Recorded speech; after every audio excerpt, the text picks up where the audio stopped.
Good afternoon, everybody. So I'm just up here ready for a live Instagram interview. I'm going to be answering all of Tom Brazier's questions about the WBFF, how I got to be a bikini pro, and where I'm going next.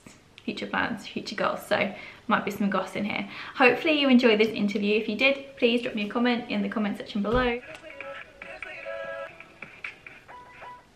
What's going on, people? What's going on, what's going on, what's going on? Just in. AirPods in. It's a bit bleak today, isn't it? So, today, Tom just seen her join. Hi, Kirsty. Let me just introduce, let's see what's going on first. Today, I am joined by none other than the wonderful Kirsty Bentley. Kirsty Joanna on Instagram. Kirsty Joanna Fitness, I believe. So, Team TPSC Ambassador, WBFF Pro, Top Star Bikini. I'm going to get her on, and as always, I'm going to run through, well, yes, we want to talk about fitness, yes, we want to talk about competing, but I want to delve in, as I've done with all my interviews, into a little bit of the start, where it all started for Kirsty. Hi, Kay. Hello. What's going on? Hey, Tom. I'm good. You alright? Yeah, very good, very good. Yeah, it's looking nice and blonde. Yeah. Still keeping those locks in on lockdown? Oh, trying. I got them in just before we went into lockdown, so. Oh, perfect timing. Yeah, all good. How's it been going for you, Kate? Yeah, really well, actually. I think everyone's kind of just now accepting that this is the new normal, and we've kind of just adapted, so which is all good. So yeah, I'm doing good. Which needs to be done, right? It needs to be done. 100%, and the show must go on. We know the shows are happening soon, so. They are, right? Like this is just a pause button. This is nothing. This is just a little temporary fix. We got to get on. Like they're going to open up, and we're going to be able to compete end of this year. Absolutely, 100%. Yeah. So yeah, it's just a little pause button. Exactly. So you've got a pretty good setup, haven't you, Kate? In terms of the equipment you have. I mean, with the HIT team and running your boot camps, you already had quite a stash of equipment that you So you're one of the lucky ones, but still, it's all about mindset, right? Yeah, 100%. I keep saying adapt, evolve, create. So it's about just adapting to what you've got. I mean, I am one of the lucky ones. I do have quite a lot of equipment and kit and stuff, and I've been able to kind of transform my garage into a gym. Which myself space as well. Space. That's a luxury. Well, I actually only moved. I only moved house in October, November last year. If I hadn't have moved, I would have been stuffed. So so I'm glad I moved. Yeah, exactly. And then you got a garage as well. Outdoor gym workouts in the UK are probably on pause for a little bit, seeing as the rain's come in. Yeah, I mean, I've been seeing rain everywhere in the country, but it's not raining here. So. Oh really? Oh, you're lucky. Yeah. Seeing it down here, so it's I cut my workout short. Oh really? Yeah, because yours is on your balcony, right? So. Unfortunately, I've got no cover. I was thinking about investing in a tarpaulin, but I feel that's a little bit too much. It's excessive, but it might be necessary. You never know with British weather. Possibly. So, Kay, as you probably see all the other interviews, we had Lauren on yesterday, your teammate, fellow WBFF pro. We're going to talk about fitness, we're going to talk about like diet, nutrition, and competing, of course, because that's what people know you for, as well as the HIT squad, as well as your online coaching. But I kind of like, and this is interesting for me as well, same as with Lauren, I know a lot about the past couple of years since we've been working together, but I don't really know much about where it started. So I want to take it right back to not so much day one, but like I want to get a bit of history. So like where did you, I'm assuming you grew up in the UK, you were born and grew up in the UK? Yeah, I grew up where I am now in Suffolk, which is to you is the middle of nowhere, but to most people it's the middle of nowhere. No, not the middle of nowhere. No. I didn't grow up in London, by the way. I'm from country myself. I think I knew that. Kind of. Yeah. Kind of. More fields, it's good. I danced ever since I was 4, 3.5, 4. Here we go, ding ding ding, so, another one that hits first. Like, yeah. This is just so common with competitors and top of the line competitors especially. Dance, gymnastics, athletics, like that's what you did when you were growing up? Yeah, I was a dancer, and I've actually got a 4-year dance degree as well. I went to the University of Surrey. Wow. Yeah, I have a degree in dance as well, which is... Serious? Yeah, I went so when I was 19. So when did it start for you? Was it an immediate interest? Did parents kind of, not push you into it, but was it like were you bounding around the house with energy and they suggested this? Like, how did it start? Well, I wasn't that like extroverted. I was quite a shy kid, but I think my granddad used to think that I would become like a pretty elegant girl with like who has good posture if I was shipped off to dance at a young age. But the interest kind of evolved from there, and I was really good at it. So and when you find something that you're good at, I think that it's nice if you stick to it, and I did stick to it. So 100%. And it taught me a lot. What age did you start? 4, 3.5, 4. And what kind of dancing? Ballet. So I trained in ballet, and I actually did ballet up until my last year of university as well. But my main kind of area was contemporary dance, and I did a lot of, my course is actually 50-50, so it was a lot theoretical. It's exhausting though, because you have to dance obviously 5-6 hours a day, as well as, you know, that theoretical like knowledge. And define, like, I'm not too sure on contemporary dance. Like, explain to me what essentially contemporary dance is. So contemporary dance is basically a little bit like it's modern dance. So it's what you would call, I mean, most people say it's throwing yourself around.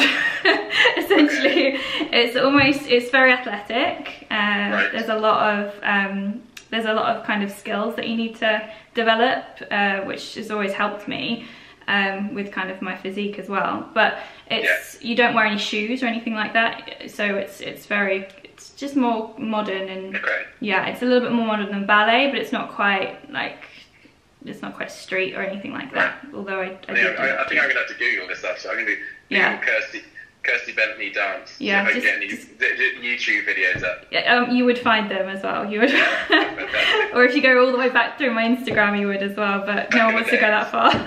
No one's got the time. So yeah, I danced, but that was 4 years. But I also, when I was 19, I won Miss Cambridgeshire as well, which was a beauty pageant. Oh, wow. So I ended up in Miss England as well in 2013. So although kind of I danced and loved being on stage, I then entered kind of like the whole beauty world as well. And I actually, in the beauty competition sort of industry, you have different rounds. And I was always the best at the fitness round, because I used to train a lot. I was like, well, I'm not going to win any other round, so I might as well do something I can train for. So I used to do the fitness rounds and used to smash the fitness rounds.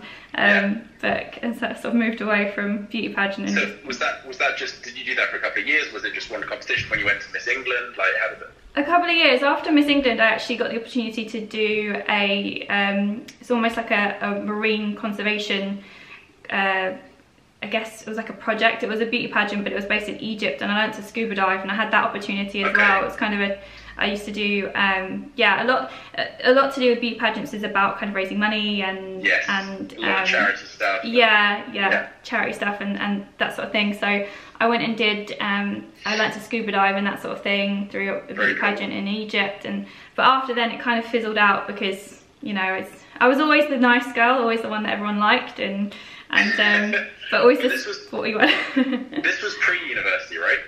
It was during. So it was during the same time. I went to university at 19, and I won Miss Cambridgeshire when I was 21. So I was kind of in the middle. Did you take any gap years or anything, like the standard UK gap year? Did you travel? No, I was just poor, so I couldn't travel anywhere apart from like a back garden, you know. So not really a little bit less spacious, but yeah, I get it. Yeah, my money management skills as a teenager weren't great, to be honest with you. I wasn't one of those. Was right, Jesus. No. You didn't understand the whole meaning of money till we went to university. You got a credit card, and then we're like, oh shit. I get we have to pay these things back. I know, right? You forget about that when you're there. Kirsty, I mean, obviously, very talented dancer. Did that all through. Did gym come into it at all? Like resistance training, was that? When did you start? When did you first get in the gym? Well, I used to love going to the gym actually, and I trained I did my fitness instructing qualification when I was 17. I did that through my A levels because I did PE A level, and I loved movement. But I was always so much better at the theoretical side. To be honest with you, I was so much better at the educational, you know. Of like PE, like of fitness, like anatomy and physiology, that kind of stuff. I always loved that. But in terms of kind of training myself and changing my own body, I never quite had the belief that I could. I never quite believed in myself enough to kind of throw myself into training myself. So even though I loved it, it took me a bit of a push and it was actually Miss England that pushed me to train a little bit more. And then kind of post that, I realised, well, actually I'm quite good at this, I could probably do it. And kind of my confidence started to grow a little bit, because I was quite, you know, underconfident with what I could do, really, you know. Yeah, I mean, it's quite surprising to hear, in terms, like, from what I hear, like the level of success you had with dance, checking through university, Miss Cambridge, going on to Miss England, but still suffering with which you still do. I don't think you mind me mentioning, like, even working with you as a coach, like you do still always second question yourself. Yeah. Which obviously is a good thing at times, and it does push people to move forward, and it motivates people, of course, because you never want to, you know, we understand we're never going to reach perfection, whatever not we do, so it is that thing, like, not so much second questioning, but we always know we need to push further. But for you, did that ever develop or decrease, or did that ever get better? Yeah, I mean, I doubt myself. I've always naturally doubted myself. I've always needed a bit of a shove, you know. And this is why I'm so passionate still to this day of just inspiring people and telling people that you know you can, if your mind is in the right place. And I always do doubt myself. I always have to kind of take a reality check and be like, right, look at what you've done, like, you know, just remember remember what you've done and where you've come from, because I think that it's just within me to doubt myself, but it's got better. It has got better, and I think that it's through passion, to be honest. It's through caring, and that's, I think, if we didn't kind of doubt ourselves, and it would, you know, it wouldn't be normal. I think that it's that element of, as I said, it's that element of, you know, knowing you can do better, which pretty much everyone can, but understanding that you're giving your best. Yeah, 100%. I always know that I'm quite hard on myself as well. I always know that I could do better. I was like that with dance. I always used to get off the stage and go, I could have smashed that even more. I could have done that better. And I'm exactly the same when I get off stage. I come off and I think, that was amazing and I did awesome, but I could have done that better, and I start to critique all the time, you know. I'm always self-critiquing, and I think that does come from my dance background, because it's like when you're choreographing something, you look back at the recording and you think, right, I could tweak that and that would make it better, or if I could do that better, you know, that would make it better. So I think when it comes to like posing and performance and that sort of thing, I'm always like that, and I'm always thinking, right, you know, how can I improve, how can I do better? And I think that's just within me, so that kind of overpowers the self-doubt, you know, the want to keep pushing. It's you're similar to a lot of people that, you know, you focus on the present, you're looking at the future, but you sometimes forget how far you've come, and relatively quickly as well. Yeah, 100%. And to go back to your actual question, because I think I've gone off on a tangent there. With the gym, I used to, like, when I would get back in the gym, sort of after I did Miss England and things, I always used to jump around the gym. I was always like the one doing burpees and like explosive jacks and like your hit training. Yeah, I would be the one kind of like just to jump around the gym. I'd hate the thought of rest between sets and that sort of thing. So it actually took me a while to get into, you know, strength training, and it took me a while, but that sort of happened afterwards, and you know. Yeah, it's similar to me. I mean, you mentioned you had you did physical education PE at in your A levels or AS, right? A levels, yeah. A levels, and biology too, loved it. And biology as well, so everything kind of synced in. You did your level 3, your foundation course, but you know, just like me, I went to university as well, just sports science and nutrition. But in terms of what I picked up at a point you mentioned, you know, you didn't really have the confidence to kind of like train yourself, and like, because these, I mean, if it was the same with me, these educational backgrounds in terms of A levels and even university, they're very much, they're very much kind of modular based, like anatomy and physiology, nutrition, but nutrition very chemical based. It's not really, for me as a trainer, moving into the trainer field like 3-4 years later, it didn't really give me much insight into how to deal with a client. Yeah. I understood the biomechanics. I understood like anatomy and physiology, but in terms of like, you know, diet plans, training volume, stuff like that, it really didn't give any indication. So, you know, when you go in the gym, you're still learning from scratch, like essentially.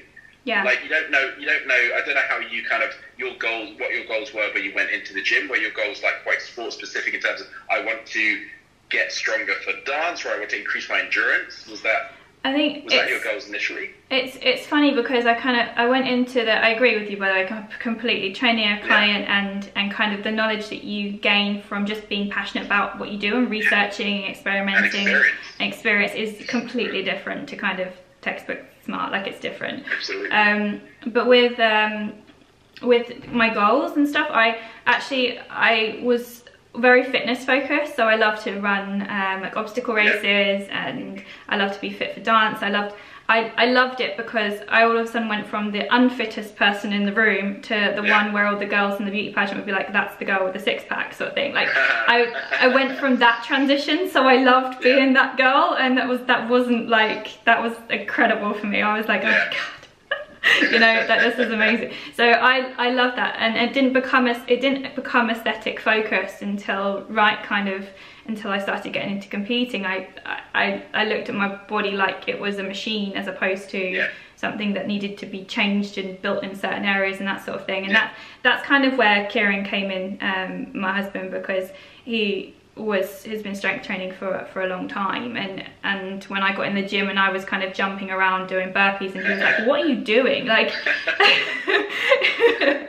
he was like, what? I was like, but I like it, you know, I enjoy it. And he was like, it's still, like, you're still the same today. Like, you do love having a good level of fitness. Oh, you're definitely not one of the girls that likes, you know, that shies away from cardio, especially HIIT training. You love that. You love that implemented, just sprints, all that kind of stuff. Yeah. Like, even through the deep, dark bouts of preps 2-3 weeks out, you still love incorporating that. And I think that probably shows a cycle of what you were like in the past. Yeah, 100%. It's just buzzy. It's almost like a drug to me. That kind of like rushy hip feeling. I agree. There's nothing like feeling lift heavy as well, right? Say it again, sorry? You still love to lift heavy as well. Oh yeah, 100%. Like, this comes across like I hate weights. No, I love lifting weights. We'll come on to that later, Kay, but I just want to, like, you and Kieran, when did you guys meet? We actually met in school, like before I went to university. He actually travelled to Egypt. He moved to Egypt and worked in hotels and animation and stuff. The paths didn't cross when I went to Egypt either. So it's funny because when he came back from Egypt, I was then finishing university and starting my boot camp and that sort of thing. And we kind of had a mutual interest in fitness later on in life, but we both went into it at the beginning of kind of knowing each other. So because Kieran competes, right? Or he has competed in the past. Yeah, he's competed. He competed a couple of years ago. I think his last show was 2018. Yeah, so he competed in men's physique. He came second or third in the European final with WBFF, but he wants to do classic physique. So obviously the transition from men's physique to classic is years. So hence the years gap. So he's going to compete next year. Head in the sand, forget everything else, and literally just train your ass off. Right? Literally that's what he's been doing for years, and he's like a robot as well. Like macros training, like literally like a robot, like no one you've ever met in your life. Like crazy. And yeah, no, that's it. Yeah, so he's going to compete next year in classic, I think. Okay, so give me a bit of insight in terms of, because it sounds like the way you were saying that he was almost a push to kind of get you competing, or possibly lead you into kind of structural training in terms of building your physique. Yeah, he definitely led me into structural training, because I was a little bit of a wild horse when it came to training. I just loved doing what my own thing sort of thing. So pulled you off the wall from your burpee jumps. Yeah, exactly. Just like peeled me off the wall. She'd be like, here's this squat rack. And I introduce you to the free weights. I know. And I remember him saying, actually, when we first met, or first went to one of the first gym sessions together, I don't know if you'll remember this, but I remember him saying to me, you know, if you see a girl on the squat rack and they've got like 2 plates either side, like, you know they lift. And at that time, like, squatting 60 kilos was like hell to me. I was like, I can't do that. Like, now it's like a warm up, but then then it was like, no. And I remember being like, no, I could do that. And me being like wanting a challenge, that kind of challenge element of it, was like, no, I can can do that. But competing, he was like, you know, why have you not ever thought about competing? I was like, I don't know really, because the WBFF came on my radar way back when I was in university. Because what year was that then? I had Instagram when what year were you in? When were you at university, Kate? So I graduated in 2014. Oh, okay, yeah. So it was still fairly big right then. Yeah. Like, it was really building up from like 2012. It really started building up. So yeah. Yeah, 100%. And I first got Instagram around that time, and I remember on Instagram seeing these WBFF athletes and be like, wow, like wow. I remember being like that at that time. So it's funny how I ended up with WBFF kind of competing. At that time, did you think that was a possibility, or was it just like in awe of like, oh, they look fucking amazing, but you know, I'm a dancer, you know? Yeah, no, me being like, no, I'd never get there, I'd never be able to do that, you know? But I wasn't aware at that time, or I didn't realise what I was capable of that time, like in terms of building and training and actually changing my body to a bikini aesthetic. To more of a bikini aesthetic. I wasn't in the know to know that I could do that, you know. So I just thought, you know, these guys have got great genetics, or they're all Brazilian, or like, you know, like I never really thought of like I could. So it was So self-doubt creeping in again, Kate. Yeah, it was like a far-fetched. That would be nice maybe if that ever happened, but probably not, sort of thing. But fast forward a couple of years, you started strength training. Yeah, loved it. When did you agree to do your first show? Let's start there. Good question actually. I competed in like a really local show. I don't know if you have them where you are, but they're like not even federations. They're bodybuilding shows, but there's a local show in Great Yarmouth, and it's called Anglian Bodybuilding Competition. And it was in 2016, and I remember I'd been strength training for a couple of months, like properly. A couple of months, like literally not even properly, and I won that show. And I was like, oh my god, this is amazing, like addicted to like the mahogany tan. Were you dieting? Did you diet to that show, or was it? Yeah, I did, but my knowledge wasn't. Prep? Yeah, I did do a prep, but my knowledge wasn't as good as it is now. It was really basic. So and you can tell, but it's that was my first show, and although I did things wrong, essentially, I got the taste for it. Not wrong, but it was a learning experience, you know. You gotta do things like, you know, gotta do things wrong to get them right at the end of the day. You gotta fail, well, not so much fail, but yeah, of course, no one starts off at the top, right? Everyone starts. Yeah. People don't understand like how, like they see you, they see these top level WBFF pros, IFBB pros, stuff like that. They forget that they started where they are. You know? Yeah. Like, they started fucking up and like, you know, eating chicken and broccoli and rice cake 3 times a day. Like, this is how we learn. Exactly. It's a natural progression. You have to start somewhere, and I look back now and I giggle and I'm like, that's hilarious. But if I didn't have those experiences, then I wouldn't have got here. And I did the UKBFF straight after that show and hated it. It was a massive come down because I don't know if I'm supposed to say that on Instagram that I hated it, but I don't think they run anymore. So there are 2 separate federations now, essentially. Yeah. I mean, each to their own. Not everyone loves the WBFF. Not everyone loves IFBB. You know. Exactly. People have their opinions. Exactly, and 100%. Like, you know, if we were all the same, it would be very, very boring. Exactly. But I didn't enjoy the atmosphere. I didn't enjoy mainly atmosphere because I'm a really friendly person, and I'm really like I like to be nice to everyone, and I like everyone to be nice to each other, and you know, and it wasn't very friendly, and that show I just felt uncomfortable, and I went from winning to wanting to run off the stage, which was horrible. But after then I got a coach, and I planned to do Pure Elite the next year, which was a warm-up show for WBFF, which was in 2017. I did the Body Power Birmingham show in 2017. Yes, I remember that one. Yeah. We've actually got Beth Scott on saying she also current UK WBFF bikini. She hated the UKBFF too. Yeah, I mean, definitely. I think you know, you're either made for the WBFF or you're made for the UKBFF, and you know, I know where my heart lies. place. So anyway, I cut you off a little bit, Kate. So carry on. Okay. No, you're cool. I went. I was just saying I planned to do Pure Elite in the April of 2017, and then do the May WBFF show. And for that, I was so scared. Like because obviously, like years prior, I'd seen all of these amazing bikini athletes on my very new Instagram. I was like, what? Like, this is amazing. And I did Pure Elite in the April, and I came second in fitness, believe it or not. In fitness, okay. Do you know who came first? She's on Instagram as Bunny something. I can't remember. Her name is I can't remember. Her surname is Park. I can't remember her name. Right. But she's a lovely girl. She came first.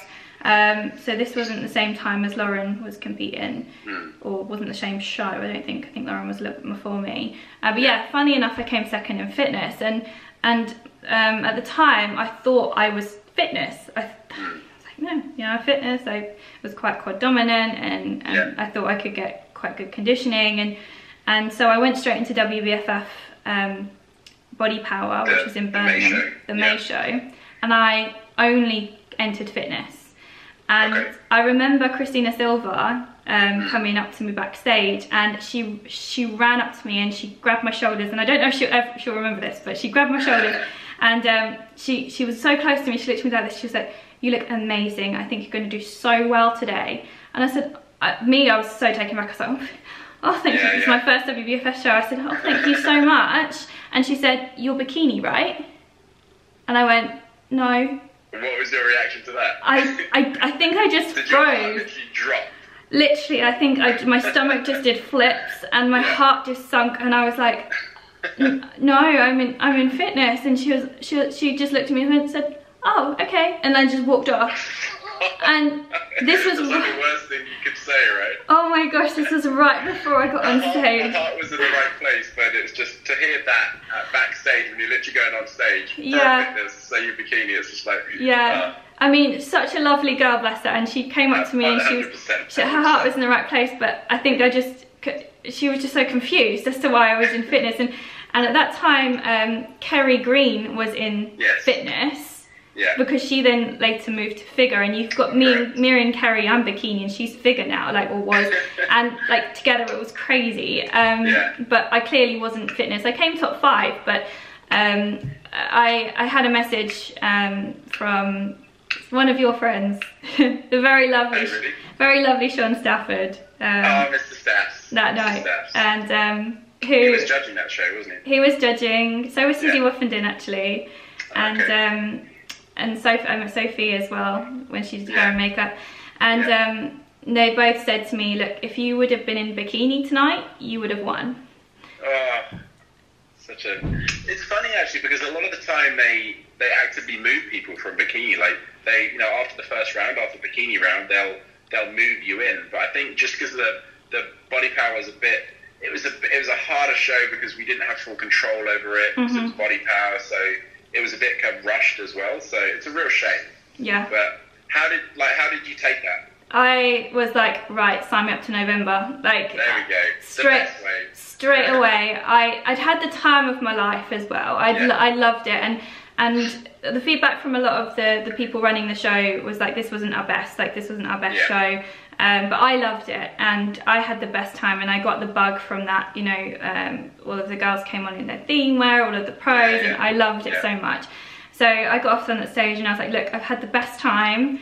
I know I could have done better had I shifted categories, but look, I came top 5 in fitness in my first WBFF show. Exactly, that's massive. Exactly, and essentially, like, it wasn't about that for me anyway at that point, but it was a little bit gutting that I knew I would have placed higher, and I would have got my pro card on my first show, which would have been unreal.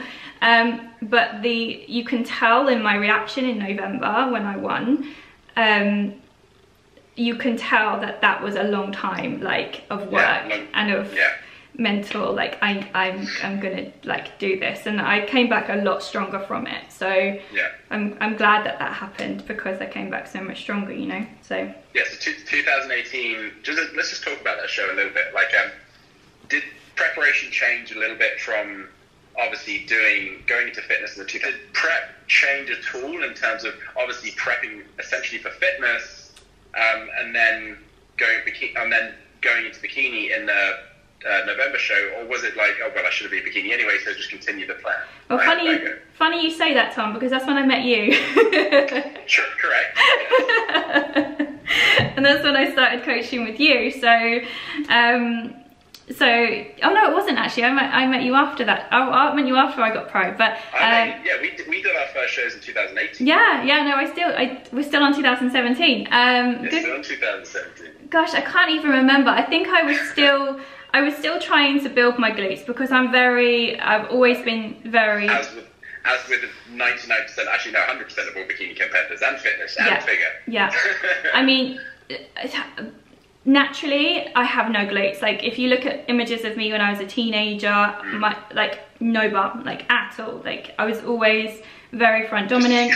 Yeah, did a squat, could feel my quads, did anything, could feel my quads, did a hip thrust, could feel my quads.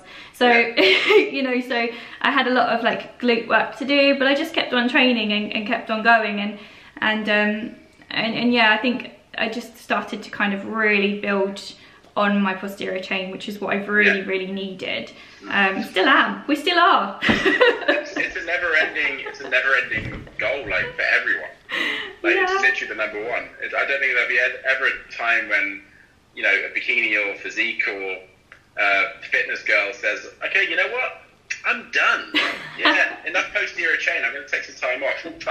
Jesus. Could you imagine? Yeah, that's never going to happen. No. So, okay, let's fast forward a little bit. Pro card. Actually, no, I just want to feel like, how did you feel like when they mentioned your name, 2017 UK Pro-Am? It was, hold on.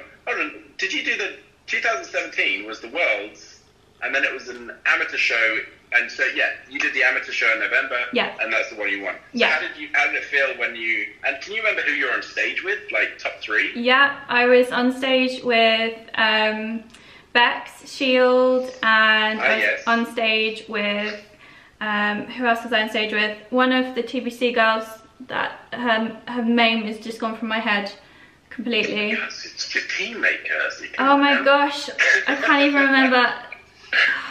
Do you know what? I'm like this when I'm on the spot. I know someone, and then when I'm on the spot, I forget their name. I know, I completely understand. But a lot, like, amazing girls, like amazing girls. They were incredible. They were all incredible, and I got on stage, and I just, Stoned it. And did you do your obviously with I mean, no, not obviously, but I'm assuming contemporary dance, ballet, posing wasn't really much. Well, I say much of a trouble. Like, you had a natural talent. Yeah, I did an hour Skype call with Toby Harrison. I've done that before. I just checked up with Toby in a couple of times because obviously Toby knows his stuff. He's the king of posing, so I checked in with Toby several times. But really, like, I always have loved to bring myself to stage. You know, I've loved. Absolutely. I never want to kind exactly of. What it's all about. Yeah, I never have wanted to lose myself, so I'll literally spend hours in front of the mirror, just like going over and over and over things. Like, I used to do dance routines, you know, and I just perfect and keep on going, and then. As sometimes in my first couple of shows, all of that hard work goes out the window when you get really nervous. Yeah, the nerves come in, But no, I was determined for that show to do justice what I had done previously, and I think that I put a lot of pressure on myself. I put too much pressure on myself, because essentially when you're on stage, everyone has worked as hard as you have, everyone is as deserving as you are, and although I wanted it from the bottom of my heart, I wanted that pro card, everyone was deserving, everyone always is deserving on that stage, so you've got to go into it with that mentality. So with me, I was just like, just do your best performance. It's just like a dance routine. Do your best performance. You're going on because you love this, and that's just what I did, you know. And when they called my name as you know, first place pro, I almost fainted. Like, I nearly fell on the floor. If it wasn't for my dress, I would have been on the floor. It's such a good thing to watch when you can see someone just is literally just incredibly appreciative of everything and what it means to them to win a pro card. Yeah. Like, yeah, it's something great to watch from the crowd as a judge. Yeah. But I mean, you mentioned about, you know, nerves coming in, of course, like in your first, you know, possibly in your first show, definitely maybe your first WBFF show. Mm-hmm. So it doesn't really, like, even coming from a real dance background, obviously you had performances in stage time and performances in front of public as well. Mm-hmm. But it's something, you know, it's something different when you're on stage in a bikini trying to figure out a routine for the first time. You know, you still get nervous, and those nerves can still affect your stage performance. Yeah, adrenaline, 100%. It makes you go quicker, so you have to physically slow yourself down. Like calm, like literally calm yourself down. Literally calm yourself down and slow yourself down.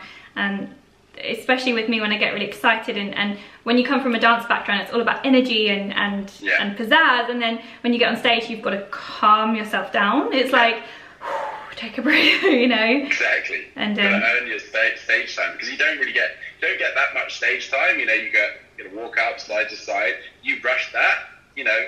You could have had 45 seconds a minute on stage, and you've only done it in 20 seconds. You're like, get it backstage, you beat yourself up. You're like, you know, you really only get one shot. That's it. I've got slower. Put it that way. No, absolutely.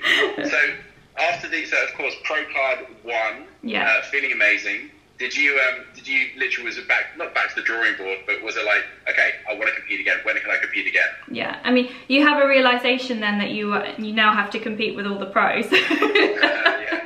And going back, Kirsty, just a little bit, like, did you have any, like, who did you look up to in the WBF? You said you mentioned when you got Instagram, you saw these WBFF girls. Were there any in particular girls that you were like, okay, this is how I want to look? Oh, that was the time of Andrea, Susie, like all of the fitness girls, you know.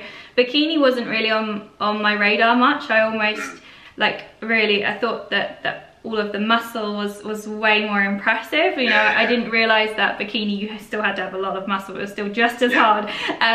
You know, it was all the fitness girls that I kind of looked at and was like, oh, you know, that's incredible. But then when I got into the WBFF and met a lot of the bikini girls that are, you know, still compete today. Lauren, I speak to Lauren a lot after Worlds in Vegas. I speak to Lauren quite a bit. And of course Rachel and all of the girls who compete in bikini, Eleanor as well, who's obviously a teammate. Like I love Eleanor, she's so amazing. Yeah, and she's wicked. Just all of the girls, and they all have their own journeys, and you start to speak to someone and they've not had it easy. No one's had it easy, so everyone is inspiring, you know. So I guess there wasn't one initial inspiration. I've never, and I still don't do this. I never look at someone and think I want to look like her or I want to be her. I've never done that. I've always said, right, what can I do to make myself better and be the best, as cliche as it sounds, the best I can do. Absolutely, that's the way it needs to be done. And a lot of these, you know, it's not so much looking up to these girls. Obviously, like, you're one of these girls now, but, you know, back in the time when you were looking up to, you know, people in the WBFF, the pros, it's not so much about looking and say, I want that physique. It's more like, it's all encompassing, because, you know, as a WBFF, no, it's all like, you know, you've got strong women, great business women, great physiques, and a whole bunch of different types of physiques as well. But in terms of, I think where when you were, it's kind of 2014, 15 time, the bikini category and all kind of categories, especially bikini, was kind of finding its feet. It's balanced a lot more out in the last couple of years. But essentially, I think when people see girls on stage in WBFF, they're immediately kind of drawn to fitness, just because of the muscularity and the history behind the diva fitness category. But now, like, the bikini is just immense, and the amount of pros and the amount of crazy physiques and just overall looks in the bikini physique, like, you know, going back to 2018 Australian Pro-Am, there was over 100, I think, no, there was 70 or 80 pro bikini girls in the initial Pro-Am. It was ridiculous. I was judging that show. It was immensely difficult. I think I said to you, how did you judge that? it was so hard. Literally, you just had to, on the first thing, you just had to mark down your top 10. And then on the second time they came out, making a few new adjustments, but it wasn't, you really didn't have any time to ability to kind of like yes, and decide through. Like there was just so many people. Yeah, and Australians, the Australians, give me some Australian genetic or whatever they've got going. I don't know what's in the water over there, but they've just got such a... this, and she was like, I think it was like, stop stealing all our crowns. Exactly. But it's similar to your first, so when we first started working together, end of 2008, 2018, our first show into the world in Vegas, which was a fucking awesome show. It was similar. We had how many pro bikini girls? There was up there? 63. 63 pro bikini girls. My first pro show. Ridiculous. First pro show. And unfortunately, I'm sure you don't mind me saying, a lot of girls got lost in the crowd. Yeah. Because you had to do just that. You had to mark down your top 10, and then if there's 10 girls that you've seen before on stage or have appeared more on your radar, you are drawn to them first. And I was new, I was brand new on the pro stage. And it's not that, there was at least half of those girls have been competing in multiple pro shows, are known by the judges, known by Paul Nelson. So it's really hard to stand out in that lineup. Yeah. But how did you feel about that show? Like, how did you feel about the prep? How did you feel about your first pro show? My condition was the most insane condition I've ever achieved in my life. I was too conditioned, really. You were too conditioned for the bikini category. Yeah, yes. I was, but... We'll put our hands up and say, our bad there. Too much, too far. But again, you have to learn. And I think half the problem was...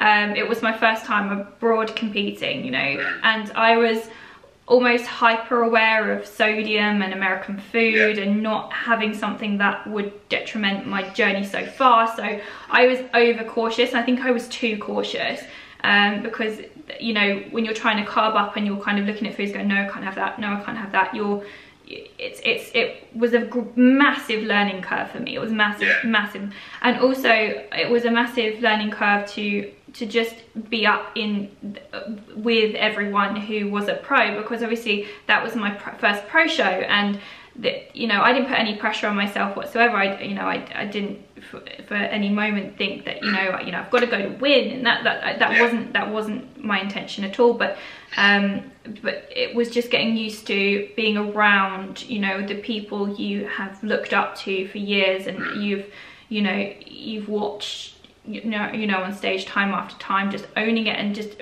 realizing I'm amongst these now. How to navigate that was really hard mentally. And I loved being there. That was the best experience of my life. I had the time of my life in Vegas. I'd never been to Vegas before, let alone competed in Vegas. And great place to compete. Regardless of any placing, I got lost in the crowd, but the amount of messages I had from people saying, I can't believe that you've done this is amazing, this has inspired me, I felt like I'd won after that, because it sounds so cliche, but I honestly did. The people who messaged me and said that they were inspired by what I did, and just the fun that I had up there, that was enough for me at that time. As a competitor, you're always wanting more, but that experience didn't make it. I didn't come away and think, oh, it was awful because I didn't place, or that was awful because I didn't get seen. It was an amazing experience, and that's what I took away from it, and I learned a lot. 100%. And that was. Of course you're allowed to be disappointed. That's just the way it is. And we did have a goal. We had a goal to place top 10. Yeah. Missed out on that, but there was reasons for that, and your condition and your physique was next level. Like, you literally looked ridiculous. Like, it's not always, but again, it's about prepping for the federation, or it's about prepping for the category. And you mentioned about, and this is more kind of like anything for you coaches out there and bikini athletes. You mentioned about being hyper cautious when you're in the States, but to be honest, looking back at it, Kay, that it was too late by then. Yeah. Like, sometimes in terms of overfeeding and carving up too much, when you're in that state of, what they used to call it, like metabolic fire, like when you're literally, you will consume and utilize everything you take in. Like when you're coming in that level of conditioning, like, you know, looking back on things we could have improved back then, we probably would have had to made a change around about 5 or 6 weeks out. Yeah. Like in hindsight, but you know, what's done is done. Like when you get in those levels of conditioning, peak week, you can't fill out that much. Yeah. You know, and if you aim to like completely carb up, and you generally come on stage feeling lethargic, bloated, and not that great. Yeah. So, you know, I just for anyone out there in a similar situation in terms of thinking that they can fat themselves out in peak week when they're coming in weighting conditions, sometimes you just get even more conditioned. So you've got to be wary of that. Yeah. But it was a fantastic show. You know, for me as a coach, and for me to have that team of athletes, spectacular, crazy athletes in Vegas, was just ridiculous, because I love Vegas, and I love having the WBFF Worlds in Vegas. I really hope it goes back there sometimes, but we shall see. But obviously, so after the 2019 Worlds, it was then, well, back home, reflect, take a little bit of time off. Yeah, I got married that year as well in 2018. Yes. So I landed from Bali, my honeymoon, in May 2018, and then I had exactly 12 weeks from landing from my honeymoon to the flight to Vegas. So it had been a massive whirlwind. So, but landing back in the UK, I was just like, right, I need to go back to the States now. And then after the World Show, did you guys take a honeymoon? Did you guys take some downtime together? Because obviously you didn't get time. Well, you were on your honeymoon, but in terms of, you know, you haven't really had time to kind of like fit yourself as a married couple. Like, you took some time off through coming into Christmas and stuff like that. Oh no, because I did the European Pro-Am. Shit, yeah, I'm thinking we're in 2018 again now. Yeah, no, I did the European Pro. Okay, so we're still in 2018. Yeah. 2019. Sorry, 2019. 18. Yeah. Oh yeah, 19 with Bahamas. Oh my god, I'm getting completely screwed up now. Okay, World's done, and then basically when you came back, yes, it was straight into prep for the UK Pro-Am. Yeah, which I was hungry for. Yeah, and how was that? How did that differ from the prep to the Worlds? We came in a lot fuller. Correct. We definitely pulled food up a little bit, relaxed. Well, mind you, I hadn't done too much cardio anyway, but I think that we kept calories quite a bit higher for quite a while. We did. And then but sorry, carry on, Kate. No, you carry on. It's okay. Yeah, so I'm more interested in, like, again, for the followers of bikini athletes out there, like, you're obviously, everyone loves coming in as best conditioned as they can, right? Yeah. It's just the nature of the sport. How did you feel coming in essentially and being forced to come in fuller? Yeah. Like, did you feel like, obviously the prep as well as the actual time on stage? Yeah. To be honest, I loved it still.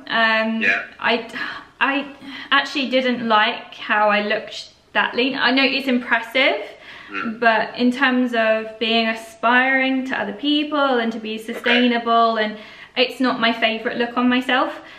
Being too lean, it's impressive, and don't get me wrong, I'm going to take all the ab selfies in the world because there's 8 of them right there, you know. But with the London show, I still loved how I looked, and you know, even more so because my glutes were so much fuller. You know, I'd lost my glutes, and I had abs, but where did my glutes go? You know, where did that fullness go? So I think with, you know, if you've got to prep for your criteria, and I was was too lean for that. But obviously then I had to try and gain it back again, not just, you know, get fat or, you know, put on loads of body fat. I still had to maintain. You were still in prep. Right? Yeah, no, but I still loved it. I still loved how I looked in, you know, on the European stage, and I think that, you know, I came in pretty, you know, thanks to you, I came in pretty bang on with that show, you know. Yeah, I think for sure. Narrowly missed out on taking the title. Yeah. It was such a close call in the judges room about who was going to take that. Yeah. But I totally agree. In terms of how you came in, of course, it's not only about prepping for the category, but it's also, you know, for you being very commercial, having a team of aspiring, like having a team of athletes yourself and general population and clients that look up to you like that. Again, it's, you want to bring it real, and you want to have that achievable look, but yet be a cut above the rest. Yeah. Oh, 100%. It's a fine balance, you know. Yeah. And I'm not saying that like that's a bad look or anything like that, or anything. Anyone who gets that condition it's a negative thing. It's absolutely not. Like, that is incredible. And what you have to do to get to that condition is all diet, and you have to go even further with your diet, your diet, you know. And so there's like, it's impressive. But for me, like, it's not my favorite look on myself anyway, so it doesn't bother me coming in a little bit fuller. You know, so that wasn't a worry for me. In fact, I knew that I needed to come in a bit fuller. So especially because of the category, you look at the other girls and you think, well, you know, I look super lean next to this girl, and this girl did better than me. So you know, being up there. It's definitely about finding your feet, as you did in your first competitions, your first WBFF show when you came in fitness and you're supposed to do bikini, like your first pro show. Again, just really seeing, and that's what I say to a lot of the team, a lot of girls, people competing, it's about finding your feet as an amateur and as a pro. Like, yes, you want a goal, and you want to go, and you want to have a goal to place top 10 or top 5 or win your first show and then place in your first pro show, but really it's about putting your time in. I think that comes down to every federation as well. 100%. You've got to find where you fit, most importantly. Like, you know, I'd done other shows before the WBFF. I did the wrong category, you know, been in the wrong place, and I needed to learn, and that's the only way that you get any further is by failing and learning again, you know. 100%. And so let's fast forward a little bit, and we're going to talk briefly past on this. Of course, we were planning to do the LA Pro-Am this year. Same as Lauren, I was speaking to yesterday. I asked her the same question, like, when you found out that flights that we can get to the US, like, what was your immediate reaction? I was just really upset more than anything. I was upset. I think kind of my job and external factors and what I do keep me strong massively. If I didn't have that, I don't know how strong I would have felt about that situation. Because I also have girls who are going into their first shows and that sort of thing in May, and which was it's horrible to coach someone through and out of that, you know, having not even had a show. So my focus was them. But personally, I'm always really optimistic. You know, I'm always like, well, they'll reschedule it. You know, if they can't do it, there's got to be a reason why, and it will be rescheduled, and I'll do it then. And I try to pull on all of the positive things all the time, because that is just me. I just go. Well, you need to. Yeah. Like, it's time that, this is a time right now that a creep into negativity will literally ruin you. Like, it will continue, and it will get worse and worse and worse. You've just got to, as I said to Lauren yesterday, and probably similar situation, you're allowed to feel shit, you're allowed to feel sad, you're allowed to feel, like, get those emotions out. Like, you shouldn't feel guilty about that. And utilize that time to be, you know, to have those feelings. But then next day, next hour, a couple of days later, wake up, get back in the mindset, and as you say, you're an optimistic person, so there'll always be a future. And I think I said this to you and some of the other guys and girls on Zoom, that, like, let's not think about what this has taken away from us, let's think about what this has given us, and that's an opportunity to just prep for longer, to bring in better, and to just keep on focused on that goal, you know. And that is my goal, still my goal. No one can take that away. So you just kind of moved the show. It's fine, you know. It'll just more time to put some work in. Yeah, exactly. And it's not the worst thing happening in the world right now. You know, the most important thing is everyone keeps safe, well, and healthy, and that is the priority. So, you know, it would be crazy selfish to be like, well, you know, I deserve to do this because, you know, I've worked hard. No, because, you know, everyone else is in the same situation, you know. And there's going to be an opportunity to do that very thing very soon. Yeah, so. I was gutted because I've obviously had some time off, and I had some time off to buy a house and to work on my businesses, and which I needed to do after the European show. But my goal was always to come back stronger in LA, and go back to America and kind of finish what I tried to start, you know, and but it will happen. So you know. And one question, Kay, like sum it up in a few words, in a sentence, however you wish. What does competing mean to you?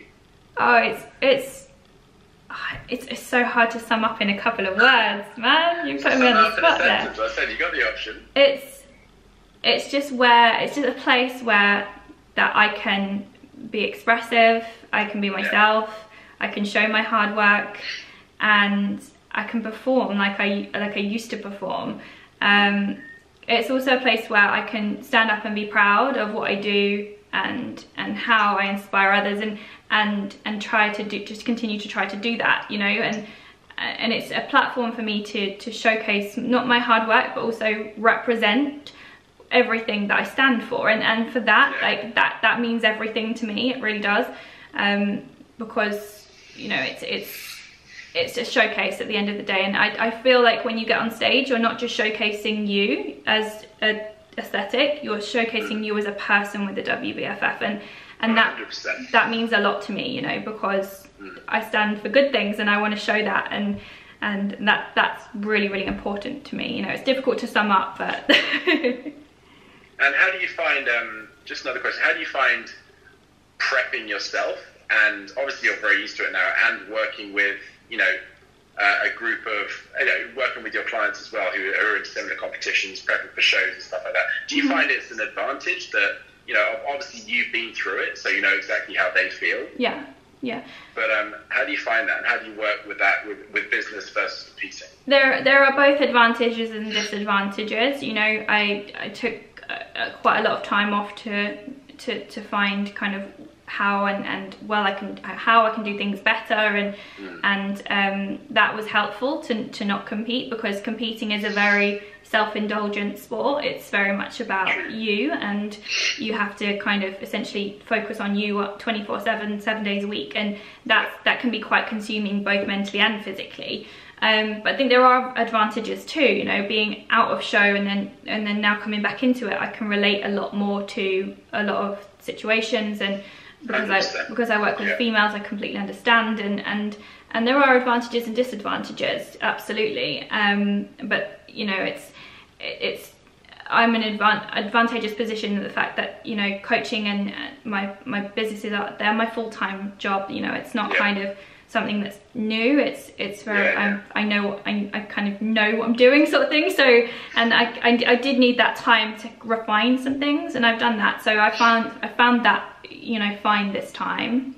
Yeah, it's just, I mean, you know, clearly from knowing you, from friends with you on Facebook, seeing your post on Instagram, it's very clear to see how much your clients look up to you, are inspired by you, listen to what you say, follow your instruction, and work as a team, effectively a unit. It's just like some of the videos I saw last year in terms of, like, you know, their testimonials and stuff like that. Like, it chokes me up, like, looking at it. It's truly inspiring. You've made it great. You've done some great work there, Kay. So I just want to say thank you, and I just want to say well done. Thank you.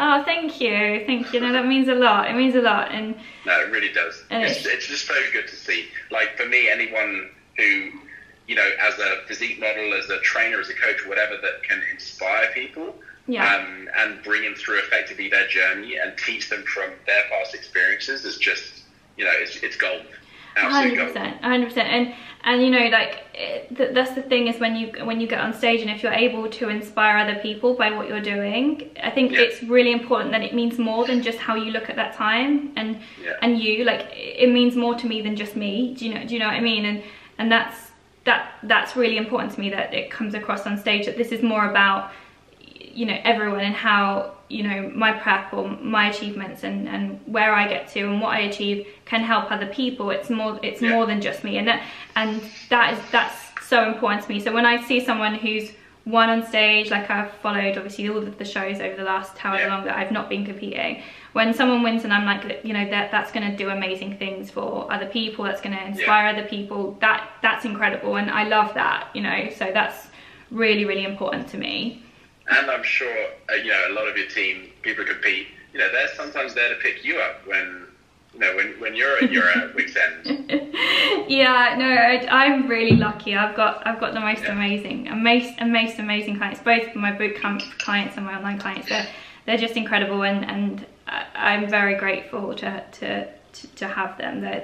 You know, they're everything to me. And you know yourself, because you know the people you work with are just, you know, they become your life, and you become very consumed in them. And they're pretty damn cool, to be honest. But Kate, we're literally... If you've got to the end of this video, well done, because that was a long one. If you enjoyed this interview, let me know. Sadly, I got cut off, but if you enjoyed this interview, let me know, because it was good fun speaking a little bit about my journey so far. So if you loved it, please do give me a thumbs up, and I will see you soon. Bye.